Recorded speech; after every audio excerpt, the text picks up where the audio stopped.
The moment he shoved his wife onto the cold marble floor, he thought he was destroying her dignity in front of the entire city.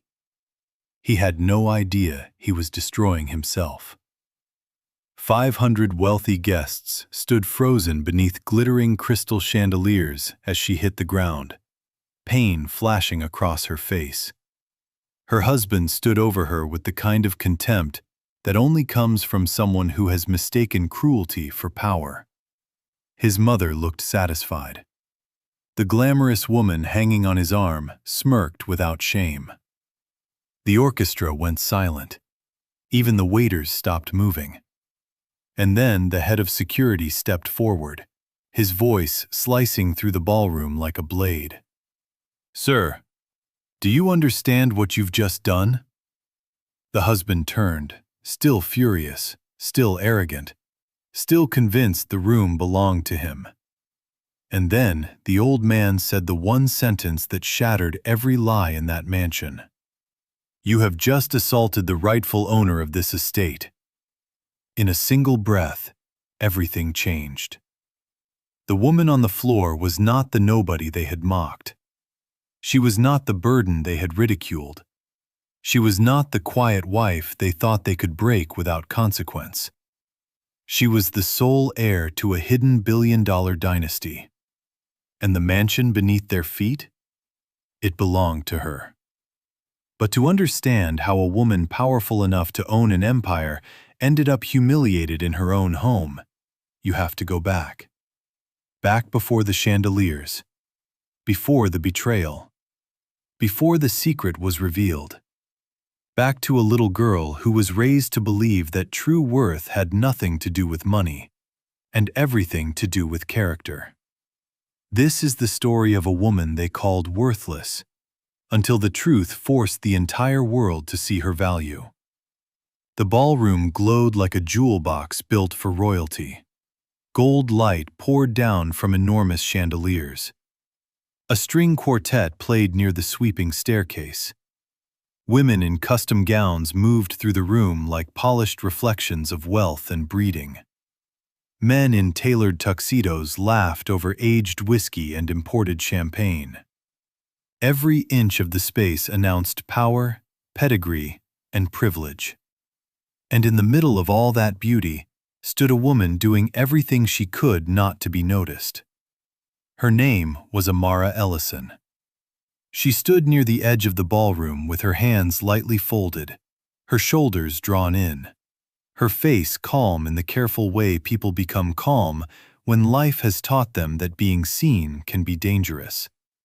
She was 32, graceful, naturally striking, but beautiful in the quiet way that doesn't beg for attention. Her gown was elegant, dark, and understated, chosen not because it reflected her taste, but because her husband had made it very clear she was not to overdress and embarrass him. That word, embarrass, had become a prison in her marriage. Don't embarrass me. Don't speak too much. Don't smile like that. Don't stand there. Don't wear that. Don't make me regret bringing you. For years, Amara had been shrinking herself just to survive. And tonight, at one of the most exclusive charity galas in the country, she was trying to make herself small enough to disappear. But her husband was not in the mood to let her disappear. Across the ballroom stood Victor Cole, charming in the most dangerous way a man can be charming, handsome enough to distract people from his cruelty, polished enough to make strangers trust him too quickly. He carried himself like a man who believed admiration was his birthright. Every laugh was too loud. Every gesture was carefully staged. Every smile he gave another person was really a performance about himself. And draped confidently against his arm was Vanessa Reed. Vanessa wore silver satin and diamonds, her lipstick flawless, her posture sharp, her expression arranged into that smug softness women wear when they enjoy standing in a place that belongs to someone else. She leaned into Victor as if she had every right to be there, and Victor let her. No one in the room needed an explanation. Everyone understood what they were seeing. This was not confusion. This was public disrespect. And standing only a few feet away, wrapped in designer elegance and cold superiority, was Victor's mother, Lorraine Cole. Lorraine carried herself like the final authority on everyone around her. Her standards were impossible, her kindness was conditional, and her cruelty was polished enough to sound civilized if you weren't listening carefully. Together, the three of them formed the kind of cruelty that doesn't need to shout to dominate a room. Amara felt their attention before she heard Victor's voice. "You see her?" he said, lifting his glass slightly. The people around him turned. Amara's stomach tightened. He was pointing at her.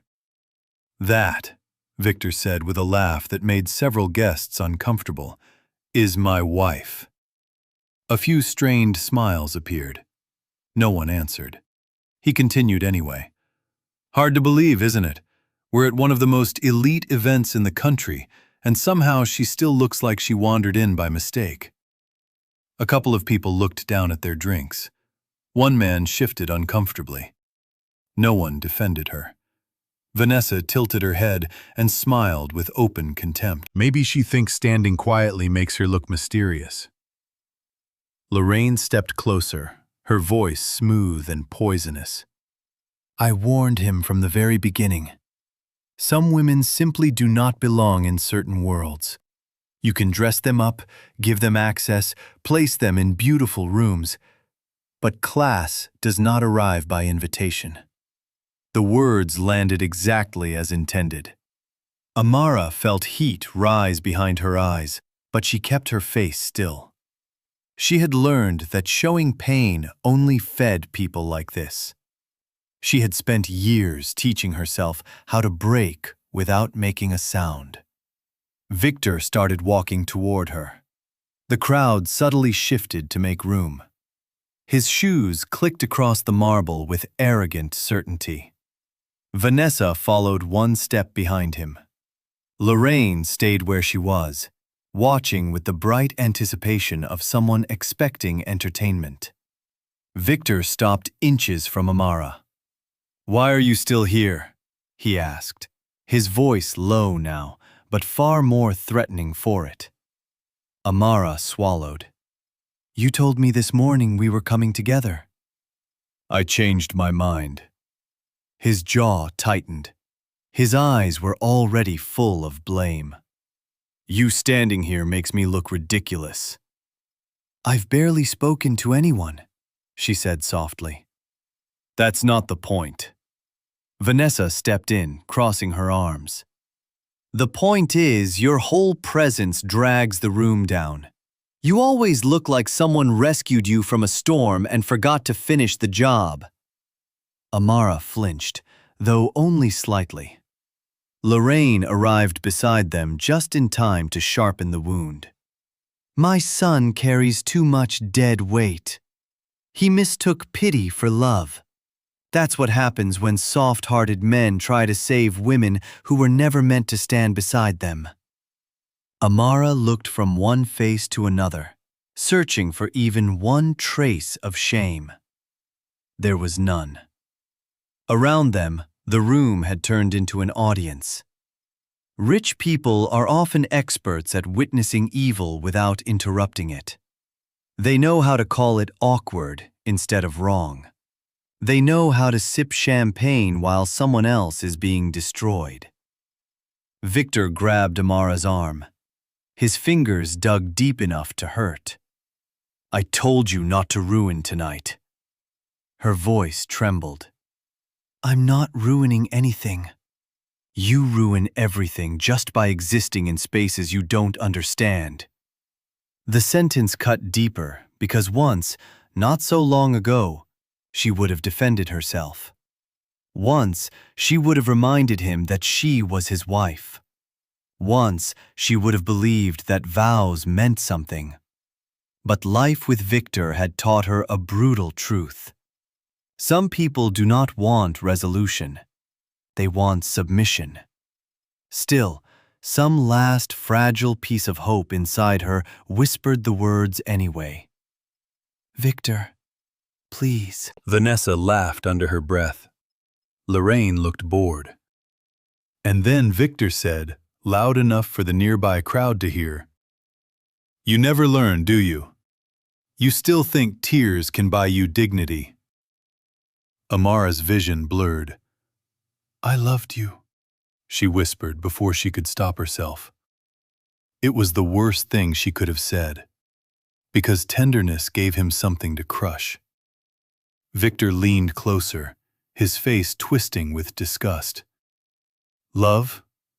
What exactly do you think you brought into my life?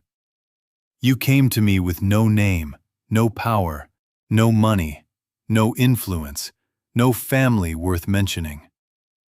You should have spent every day thanking me." Amara's breath caught. Vanessa's smile deepened. Lorraine folded her arms with satisfaction. And then Victor delivered the line he knew would wound her most. "You were nothing when I found you, and you'll be nothing when I'm done with you." And then he shoved her. Not a nudge, not an accident, not a loss of control. A deliberate act of violence. Amara stumbled backward. Her heel caught the hem of her dress. For one suspended second, her hands reached into empty air. Then her body crashed onto the marble floor with a force that tore the breath from her lungs. Gasps rose around the room. But no one moved. No one rushed to her. No one knelt beside her. No one said this had gone too far. Pain shot through her shoulder and hip. Her palms burned, but humiliation hurt worse than the impact. Above her, chandelier lights splintered through her tears. She heard Vanessa's heels shift. She heard Lorraine say something dismissive. She heard Victor breathing hard, as if he had won something. And then something silver slid across the floor. A pendant had broken free from Amara's neck in the fall. It skidded across the marble and came to rest near the polished shoes of an older security guard stationed by the eastern column. The man froze. He was in his late 60s, maybe early 70s, with the posture of someone disciplined by decades of duty. Most guests never bothered learning his name. To them, he was just part of the building. But Mr. Brooks was not just staff. He had served this estate for decades. He knew its history. He knew its symbols. And he knew that pendant. He bent down, picked it up, and his hand began to tremble. Engraved into the silver was a crest he had not seen publicly in years. The crest of the Ellison family. His eyes flew to Amara's face, and suddenly, memory began fitting itself together. The shape of her eyes, the line of her jaw, the resemblance to a woman who had once walked these halls long ago. His expression changed at once. He hurried to Amara's side and crouched beside her. "Miss, are you hurt?" She tried to answer, but her breath still would not come back properly. Mr. Brooks leaned toward his radio, his voice now urgent. "Code Ellison. I repeat, Code Ellison. Contact Mr. Hawthorne immediately. She's here." Across the ballroom, Victor, Lorraine, and Vanessa had already started drifting away in low, triumphant conversation, convinced the scene was over. They had no idea it had only just begun. Amara lifted her head weakly and looked at the old guard. There was no pity on his face, only recognition and respect. That single look stirred a memory buried under years of pain. Her grandmother's voice, soft, steady, full of truth. "When the right night comes, child, you won't have to force the truth. It will rise on its own." Lying on the cold floor of that mansion, Amara felt something shift inside her. Not revenge, Not yet. Something older than that. Something truer. The beginning of remembrance. Long before Victor Cole ever entered her life, Amara had been raised in a small town in Georgia by two people who treated love like a sacred responsibility. Her grandparents, Elijah and Miriam Ellis, lived in a modest white house with a deep front porch and a garden that somehow turned stubborn soil into miracles. Their home was small, but every room carried warmth. The table was always set. The floors were always clean. Hymns drifted softly from the kitchen. The air smelled like cornbread, lavender soap, and rain through open windows. Amara came to them when she was barely old enough to form memories. She grew up knowing only that her parents had died in a car accident and that her grandparents loved her with a devotion steady enough to make grief survivable. Elijah taught her patience. He took her fishing at sunrise and taught her that silence can heal a person if they know how to listen. He was a man of few words, but when he spoke, his wisdom settled deep. People who speak loudly about worth usually don't have any, he once told her while untangling a line. Real value doesn't need applause. Miriam taught her tenderness with a spine. She was soft-spoken but never weak. She taught Amara how to serve others without becoming their servant, how to remain kind without volunteering for cruelty, how to pray with faith and still lock your doors at night, how to love people without abandoning yourself. On Amara's 8th birthday, Miriam gave her a silver pendant on a delicate chain. It was old, beautiful, and engraved with symbols Amara didn't understand. "This belonged to your mother," Miriam said as she fastened it around her neck. "What does it mean?" little Amara asked, touching the crest. Miriam smiled, but there was emotion in her eyes too layered for a child to understand. "It means you come from more than loss. That's enough for now." "Was my mama rich?" Amara asked once, because children notice what adults avoid. Elijah and Miriam exchanged a look. Not fear, not quite sorrow. Something heavier. Miriam knelt until they were eye level. "Your mother came from people with responsibility," she said carefully. "But what matters most is not what they had. It's who they were." Years passed in rhythms that felt ordinary, and because of that, beautiful. Church on Sundays, homework at the kitchen table, tomatoes in summer, canning jars in autumn, Christmas hymns in December, stories on the porch in July.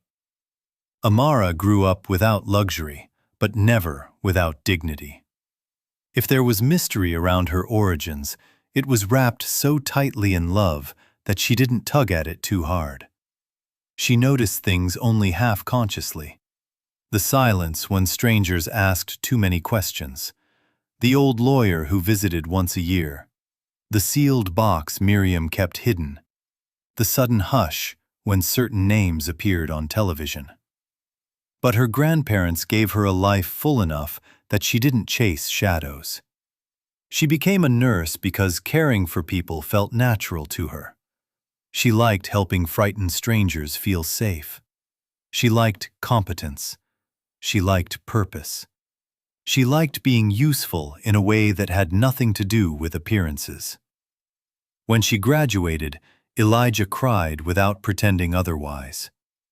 Miriam held Amara's face in both hands and said, "Never let anyone mistake your gentleness for a lack of strength." Amara promised. At the time, she meant it. She moved to the city for work. Her apartment was tiny. Her shifts were long. Her budget was tight. Her feet often ached. But she was proud of the life she was building. Then she met Victor Cole. He appeared one tense night at the hospital, pacing outside a room where his uncle was being treated. He looked anxious, polished, vulnerable, in the carefully controlled way some men know how to appear when they want a woman's sympathy. Amara brought him coffee. She sat beside him for 10 quiet minutes while he talked about family, pressure, and fear. When his uncle stabilized, Victor looked at her as if she had personally pulled him from drowning. "I don't know many people who still know how to be kind without making a performance out of it," he said. Amara had spent most of her life being overlooked. Victor saw her immediately. Or at least, she thought he did. The courtship moved fast.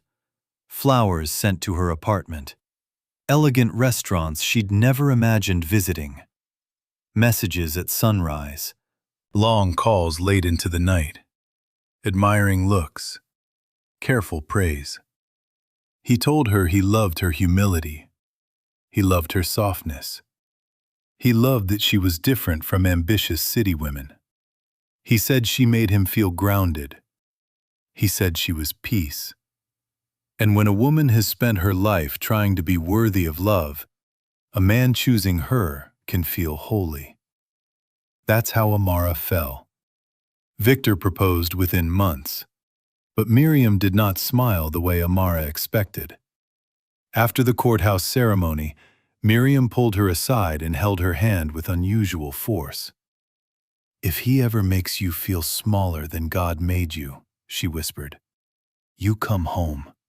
Do you hear me? You come home."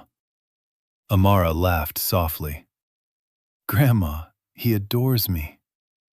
Miriam's eyes stayed troubled. Adoration is not the same as respect. Amara didn't understand then. She would. The change began almost immediately after marriage. Victor's compliments became corrections. His affection became criticism. His gentleness became control. At first, it was small things. She talked too much. Then she talked too little. She wore the wrong colors. She asked the wrong questions. She held her fork wrong at dinner with clients. She was too sincere, too plain, too emotional, too visible, too forgettable. The standards kept moving because the point was never growth. The point was erosion. Lorraine made it worse. She inserted herself into their routines, their home, their marriage. She criticized Amara's cooking, her posture, her background, her taste. She mocked the framed photo of Elijah and Miriam in the living room, and once asked, "Wouldn't you prefer something less provincial on display?" Victor heard all of it. He never defended his wife. Sometimes he joined in. And the most dangerous cruelty is not always loud. Sometimes it is systematic, repetitive, precise. It teaches you to question your own feelings. It convinces you that maybe you really are too sensitive, too flawed, too difficult, too much. By the second year of marriage, Amara had started apologizing for things that were never wrong. By the third year, Vanessa Reed entered the picture. Victor introduced her first as a colleague, then as a business partner, then as someone who simply understood his world in ways Amara never could. Vanessa's presence spread everywhere. Late-night calls, brunches, corporate events, inside jokes, pictures online, perfume lingering in places where a wife should never have to imagine another woman. The one time Amara tried to say what was obvious, Victor exploded. "You embarrass yourself every time you let insecurity speak for you." Vanessa made no effort to hide her satisfaction after that. Then, life took from Amara the last people who had loved her before Victor ever did. Elijah passed first. Miriam followed a year later. On her hospital bed, weak but lucid, Miriam pressed a thick, sealed envelope into Amara's hands. "When your breaking point becomes your turning point," she whispered, "open this. Amara frowned through tears. "Grandma, what is it?" Miriam's fingers tightened around hers. "Truth and timing." Those were the last meaningful words she ever spoke. Amara kept the envelope locked away. For 2 years, she didn't open it. Partly because grief makes even the smallest act feel unbearable. Partly because some deeper part of her knew that once she opened it, life would demand something from her she wasn't ready to carry. Meanwhile, Victor kept tightening the walls around her life. Rumors began showing up at the hospital where she worked. Whispers that she was unstable, emotional, unreliable. Then came strange complaints. Then another. Then, suddenly, supervisors who once trusted her looked at her differently. When she lost her job, she came home numb. Victor barely looked up from his phone. "Maybe now you'll finally understand how much I've been doing for you," he said. Lorraine added coldly, "A grown woman who can't even protect her own employment. How tragic." After that, Amara stopped arguing, stopped explaining, stopped asking for fairness. She moved through her own life like a woman haunting herself. And then one evening, the phone rang. Victor answered. Amara was in the kitchen drying a glass, barely paying attention, until she heard him say, "Who?" A pause. "There's no one here by that name." Another pause. "No, you listen to me. Stop calling this house."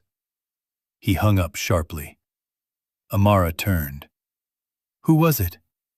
Victor frowned. "Some man asking for Amara Ellison."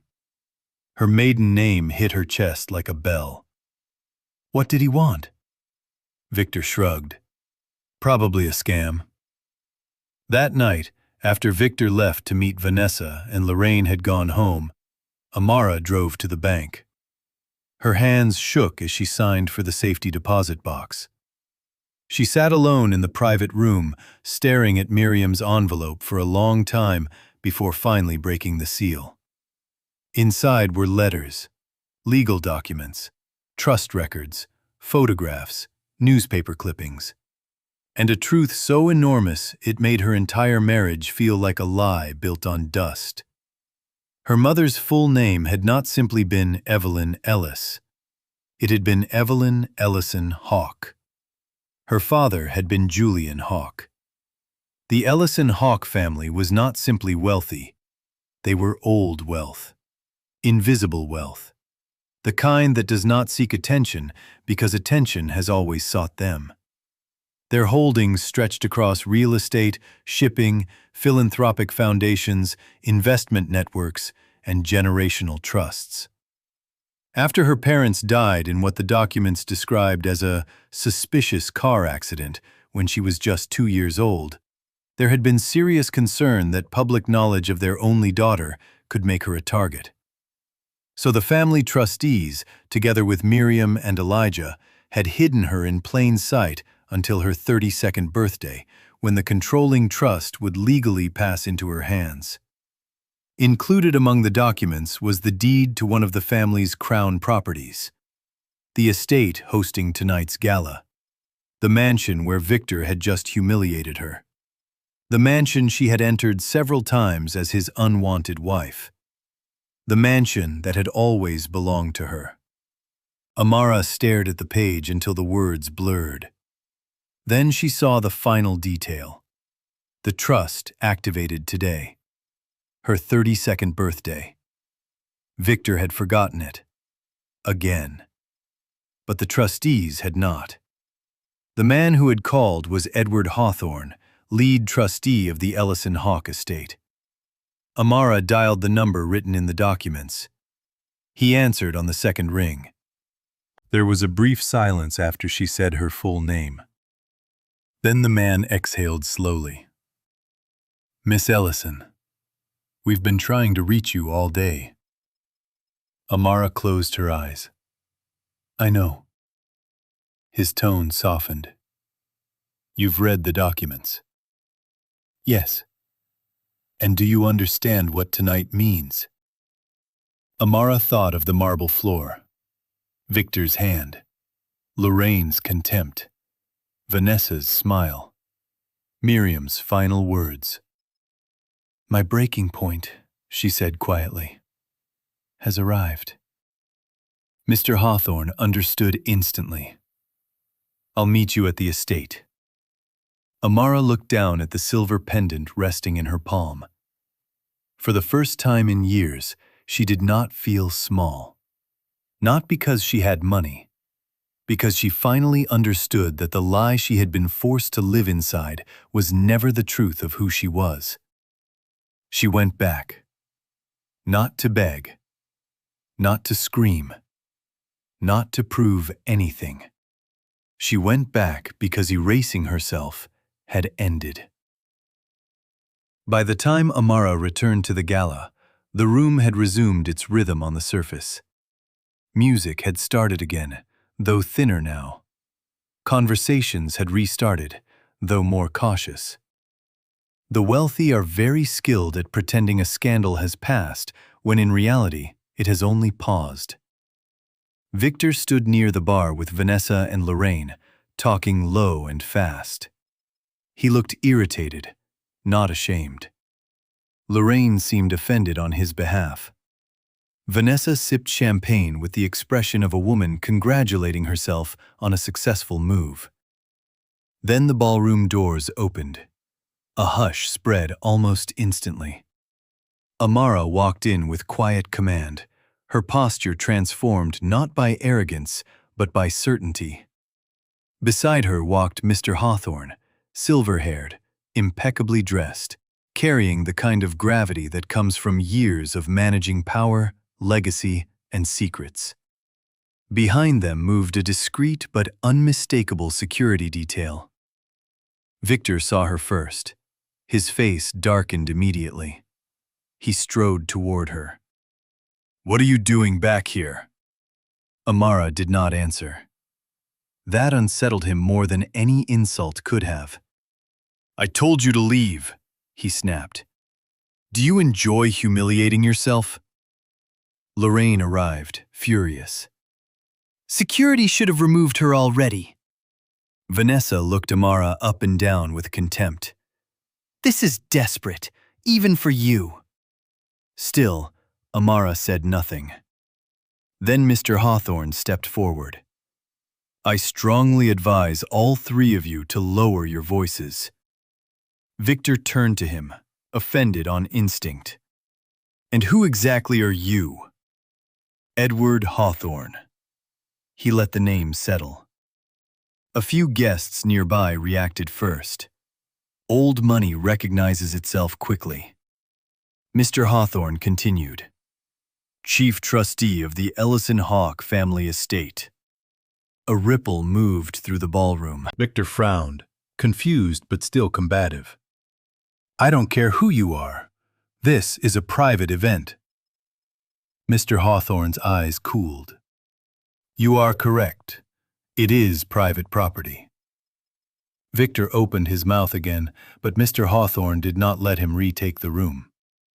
And the woman you shoved to the floor moments ago, he said clearly, is Miss Amara Ellison, sole controlling heir to this estate and every primary holding currently operating under the Ellison Hawke Trust. Silence. Complete, absolute silence. Even the musicians stopped breathing. Victor stared as if language itself had betrayed him. Lorraine's champagne glass slipped from her hand and shattered on the marble. Vanessa stepped backward before she even realized she had moved. No, Victor said at last. That's absurd. Mr. Hawthorne's voice never rose. It is documented, legal, and final. He produced the papers. Amara did not look at Victor. She looked at the room, at the same people who had watched her fall, at the same people who had seen cruelty and chosen discomfort over courage. Today, Mr. Hawthorne continued, Miss Ellison assumed full authority over her inheritance. She has, by birth and by law, been the rightful principal beneficiary of this estate all along. Management was held in trust for her protection until activation. That activation occurred tonight. Victor's face drained white. "She told me she was nobody," he said, almost to himself. It was the first time Amara spoke. "No," she said calmly. "You decided that on your own." The room leaned in. "You never asked where I came from," she continued. "You only noticed what I didn't have that you could use to impress people. And once you decided I brought you no status, you treated me exactly the way your character always wanted to." Lorraine tried to find her voice. "There must be some mistake." Amara turned to her. "For years, you called me common, dead weight, forgettable, beneath your family. You thought I was safe to demean because you believed I had no power." Lorraine's lips trembled. Amara shifted her gaze to Vanessa. "And you stood beside a married man while he tried to break another woman's spirit because you believed proximity to him would elevate you." Vanessa flushed. "You don't understand." "I understand enough." Victor stepped forward, panic now breaking through his arrogance. "Amara, listen to me. If this is true—" "If?" she repeated. He swallowed. "I didn't know." The sentence hung in the air. Not an apology, a confession. Not, "I was wrong to hurt you." Only, "I didn't know you were valuable." Even the strangers in the room could now see the rot inside him. Mr. Hawthorne gave a signal to security. A large screen at the far end of the ballroom came alive with footage from the surveillance system. There it was. Victor grabbing Amara. Victor shoving her. Her body striking the floor. Without the heat of the moment to excuse it, the cruelty looked even uglier. Gasps rose again, stronger this time. One woman covered her mouth. A man who had laughed with Victor earlier looked away. Mr. Hawthorne's tone sharpened. "Mr. Cole, you have committed physical assault against the owner of this property on recorded surveillance in the presence of hundreds of witnesses." Victor turned wildly. "She's my wife!" "Not for long," Mr. Hawthorne said. He handed Amara a folder. She opened it once, then closed it. "An emergency filing has been submitted," he announced. "On grounds of abuse, coercive control, reputational sabotage, and marital misconduct. The legal process is already in motion." Victor stared at her. "You filed for divorce?" She met his eyes at last. "I chose peace." The simplicity of it wounded him more deeply than anger ever could. He reached toward her, but security stepped in before he got close. "Don't," Amara said. One word. Final. Lorraine did what people like Lorraine always do when power leaves them. She abandoned dignity and reached for drama. She rushed forward, tears already rising. "Please," she cried, voice cracking with desperate performance. "If we had known—" Amara stopped her with a single look. "If you had known I was rich," she asked, "you would have treated me like a human being?" Lorraine collapsed into silence. The ballroom felt smaller now, as if truth itself had taken up physical space. "That," Amara said, loud enough for the entire room, "is the ugliest part. None of you needed to know what I owned to know I deserved respect." Nobody argued. Nobody moved. Because it was true. Vanessa tried one last excuse. Victor lied to me. I didn't know how bad things were. Amara studied her carefully. You knew enough to enjoy my humiliation. Vanessa opened her mouth, then closed it. Victor had reached the stage where arrogance finally gives way to desperation. Amara, please, he said, his voice breaking. I loved you. She held his gaze without trembling. No, she said. You loved the version of me you thought would never leave. You loved my silence. You loved my patience. You loved my willingness to shrink. But you did not love me. He shook his head like a drowning man refusing rescue. I can fix this. She almost smiled, but there was no warmth in it. You couldn't even see it. Security moved in. Lorraine began sobbing openly. Vanessa looked around and realized no one intended to save her socially. Victor resisted for half a second, then sagged beneath the weight of exposure. As they were escorted toward the doors, Mr. Brooks stepped into their path.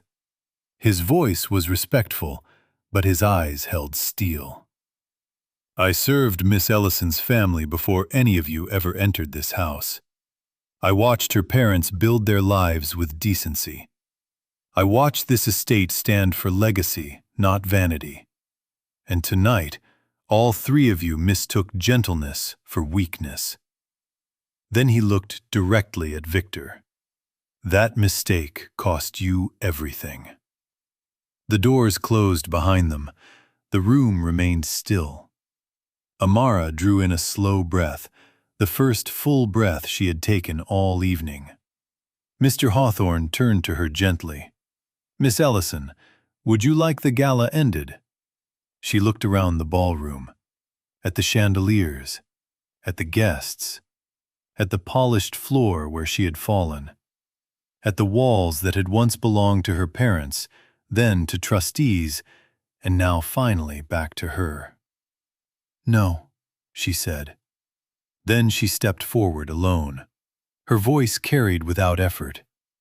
This gala will continue, she announced.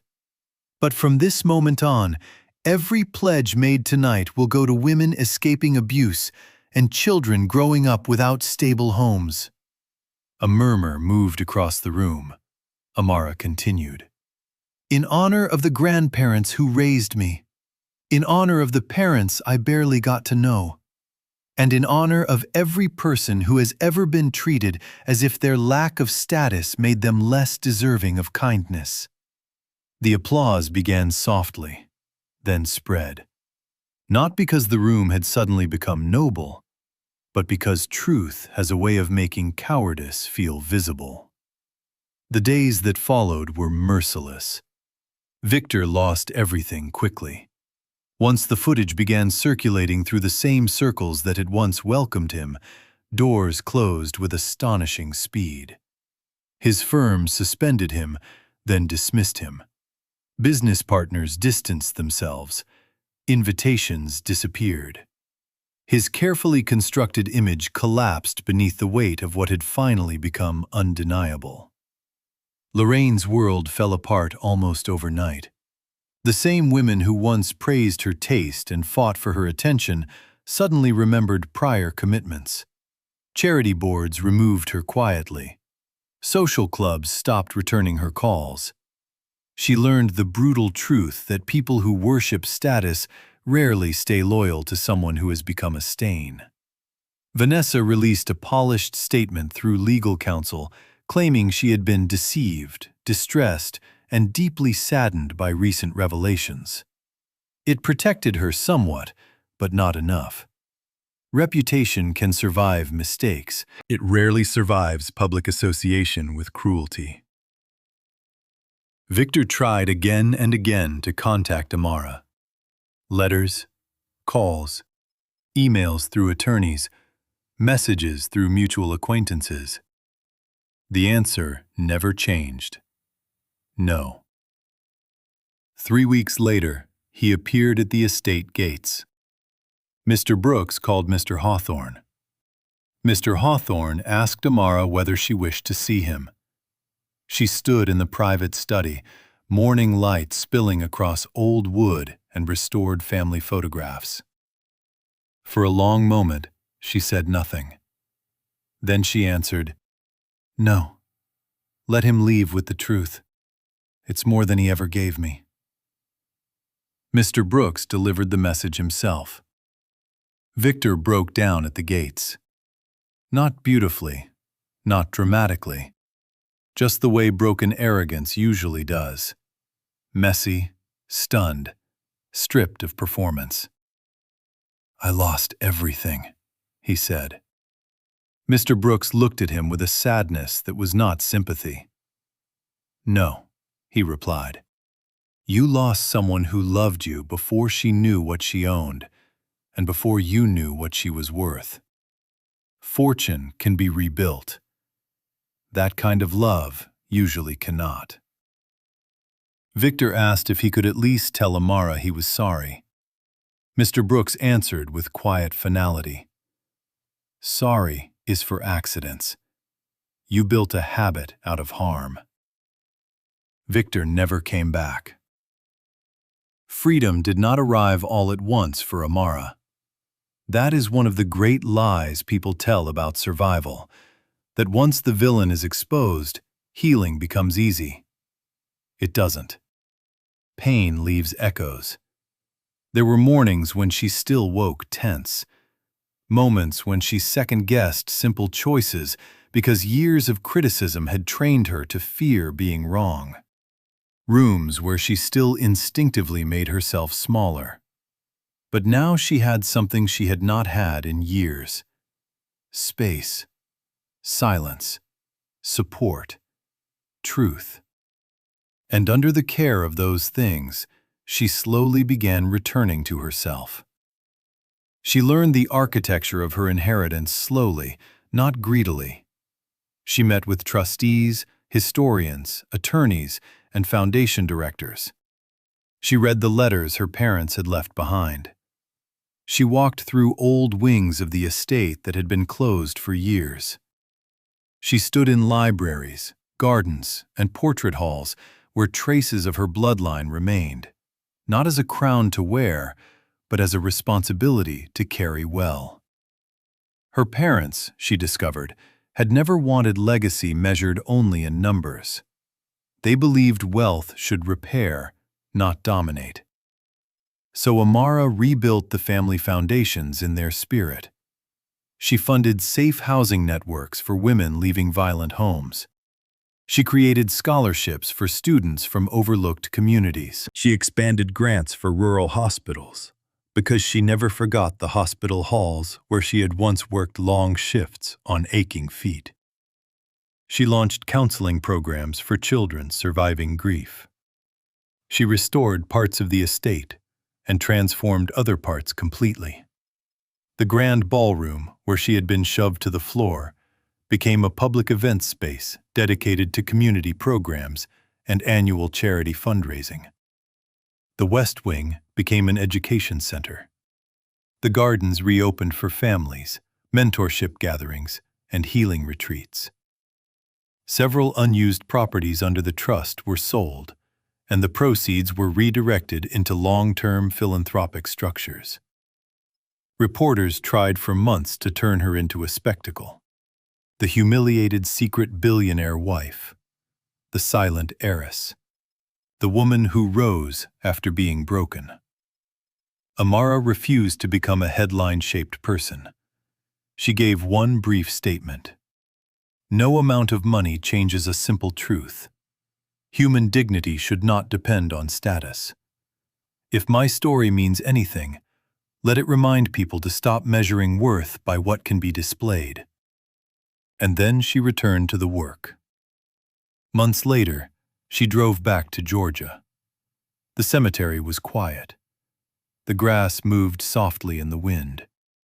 The sky was wide and clear. She carried fresh flowers and knelt before the graves of Elijah and Miriam Ellis, the two people who had protected her identity without ever letting it become her only story. For a long while, she said nothing. Then she touched the stone and whispered, "You were right, both of you. True wealth was never the mansion. It was what you built inside me before the world tried to tear it out." Tears came then, but softly. Not the tears of humiliation, the tears of understanding. She wore the pendant again, not as a mystery now, but as memory made visible. And when she left the cemetery, she did not feel alone. She felt carried. 6 months after the gala, a little girl tugged lightly at Amara's sleeve during a birthday event at the restored estate. The child couldn't have been older than 8. She wore shiny shoes, a yellow dress, and the fearless honesty children possess before life teaches them to perform. "Miss Amara," she asked, "is it true this place used to be only for rich people?" Amara smiled. For a while, people acted like it was. The little girl looked around at the decorations, the families, the laughter. "It feels nicer now." "Why?" Amara asked. "Because people are happy here." Amara knelt to her level. "What's your favorite part?" The girl grinned. "That nobody looks scared." The words landed deeper than the child could have known. Amara glanced across the ballroom. Children were running across the same marble floor where she had once fallen. Parents were laughing beneath the same chandeliers that had once watched strangers do nothing. Music filled the room again, but warm this time, human this time. Not elegant in a cold way, beautiful in a shared one. The little girl hugged her quickly and ran off. Amara remained there for a second longer. Then she stood and finally allowed herself to feel it fully. Peace. Not performance. Not victory. Peace. The kind that comes when your life is no longer organized around surviving someone else's cruelty. The kind that blooms when shame finally leaves the body. The kind that arrives when you stop needing the people who hurt you to admit what they did before you allow yourself to heal. Later that evening, standing alone for a moment by the balcony, Amara touched the pendant at her throat. She thought of her mother, her father, Miriam's tired but loving hands, Elijah's quiet wisdom, the girl she once was, the woman she had become. And in that stillness, she understood something with perfect clarity. Victor Cole had not failed to recognize a billionaire. He had failed to recognize a human soul standing in front of him, offering real love. That was his greatest loss. Not the money, not the estate, not the status. Her. Because when Amara had nothing visible to offer but loyalty, tenderness, patience, and heart, he treated those things as if they were worthless. And that is how shallow people destroy themselves. They reject gold because it does not glitter loudly enough. They trample devotion because it arrives dressed in humility. They mistake silence for weakness. They mistake kindness for low value. They mistake easy control for love. Amara was never weak. She was simply unarmed in the presence of people who preferred cruelty. And once truth placed strength back into her hands, she did not become vicious. She became clear. That was the difference between her and them. They used power to diminish. She used it to restore. They chose humiliation. She chose healing. They worshipped appearance. She protected substance. In the end, they collapsed beneath the weight of their own character. And Amara rose beneath the weight of her own truth. So if you ever find yourself in a room where people measure worth by names, money, influence, beauty, followers, clothes, or access, remember this story. The quietest person in the room may be carrying a dignity none of the loudest people could ever afford. The one they dismiss may be the one with the deepest roots. The person they call ordinary may be the only one there who knows how to love without calculation. And the people who mock what they do not understand are often standing on borrowed ground. Because real value does not announce itself with noise. Real value is revealed by what remains when power shifts, masks fall, and the room is finally forced to face the truth. Victor thought he was humiliating a powerless woman. Instead, he exposed his own poverty of character. Lorraine thought status made her superior. Instead, status abandoned her the moment truth arrived. Vanessa thought proximity to power would elevate her. Instead, it tied her name to disgrace. But Amara discovered that the inheritance waiting for her was greater than wealth, greater than property, greater than legacy. It was the return of her own voice. It was the end of self-erasure. It was the moment she finally believed what her grandparents had tried to teach her all along. Your worth does not begin when other people recognize it. Your worth is already there. Quiet, steady, unshaken. And when the world finally catches up to that truth, that is not the beginning of your value. It is only the end of their blindness. He threw her to the floor believing she was nothing. But by the end of that night, the entire room learned the truth. She had never been nothing. She had simply been surrounded by people too small to recognize greatness when it arrived in grace. And if you felt the power of this story, don't leave without doing one thing. Hit like, subscribe, and turn on the notification bell. Because on this channel, we bring you powerful stories of betrayal, truth, justice, and unforgettable comebacks that remind you exactly what real worth looks like. And comment below, I know my worth, if you believe no one has the right to make another human being feel small. Because your comment might be the reminder someone else needs today.